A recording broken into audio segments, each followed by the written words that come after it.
Sud Radio Conseil de famille.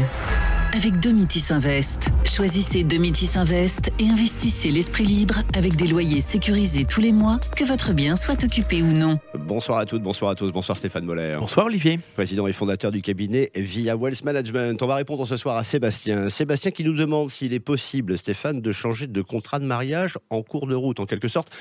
Que peut-on lui répondre ?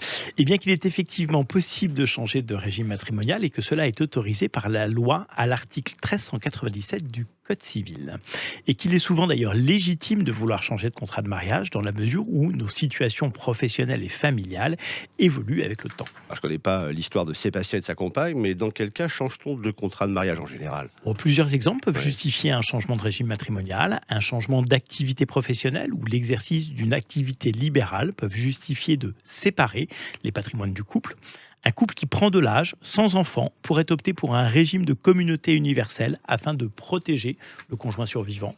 Une séparation de corps peut justifier un changement de régime matrimonial, ou alors lorsqu'il existe un écart de fortune entre les époux, il est alors possible aussi d'adapter son contrat en y ajoutant des clauses spécifiques. Ouais, comme par exemple, on l'a évoqué il n'y a pas très longtemps, la fameuse clause de préciput qui permet d'attribuer un bien au conjoint survivant avant le partage de la succession. Exactement. Ouais. D'ailleurs, nous ferons à nouveau une chronique sur cette clause de préciput. Mais Stéphane, quelles sont les conditions nécessaires pour modifier son contrat de mariage ? Alors, sont requis le consentement des deux époux et des enfants majeurs du couple et, s'ils en ont, l'accord des créanciers.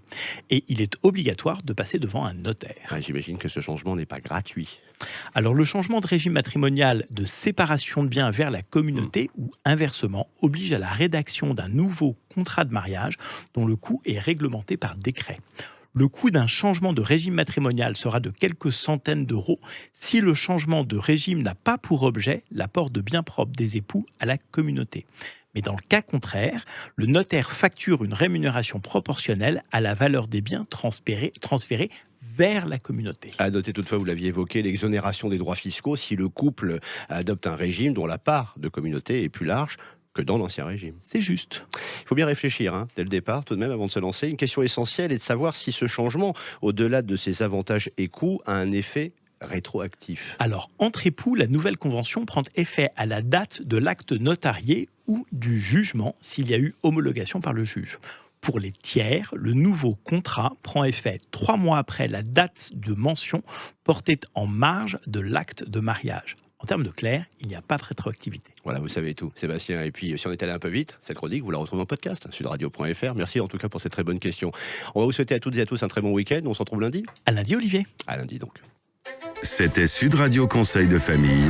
Avec Domitis Invest. Choisissez Domitis Invest et investissez l'esprit libre avec des loyers sécurisés tous les mois, que votre bien soit occupé ou non.